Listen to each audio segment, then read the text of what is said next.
সব রকম কাটতে পারি আমি, তুমি এখানে এসে বসো। আমাকে একটু উঁচু করে দাও, আমি তো মুখটাই দেখতে পাচ্ছি না। হ্যাঁ তাই তো, তুমি নামো, আমি উঁচু করে দিচ্ছি। দেখো আমার জন্য সব চুল কেটে দিও না। বাবা নড়ো না, কান টান কেটে যাবে কিন্তু।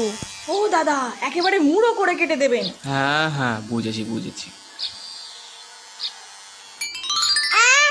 আমার চুলগুলো কোথায় গেল? ও বাবান, তুমি কাঁদছো কেন? তোমাকে তো রজনীকান্তের মতো লাগছে দেখতে। ওটা রশ্মি টশ্মি যায়নি না, আমার চুল আবার লাগিয়ে দাও, না হলে এখান থেকে আমি যাবো না। বাবান ওরকম করে না, নেমে এসো বলছি। আমার দেখো আমাকে টাক করে দিচ্ছে। তুমি আঙ্কেলকে বকো, ভুগবে না। শোন, টাক হয়েছিস তো কি হয়েছে, ও আবার দুদিনে চুল গজিয়ে যাবে। তাছাড়া তো তোর হিরোর মতনই লাগছে। ঠিক আছে ঠিক আছে, টাক যখন হয়ে গেছি তাহলে চকলেট দাও। এই তো বাবান, ভালো ছেলে, বাহ বাহ।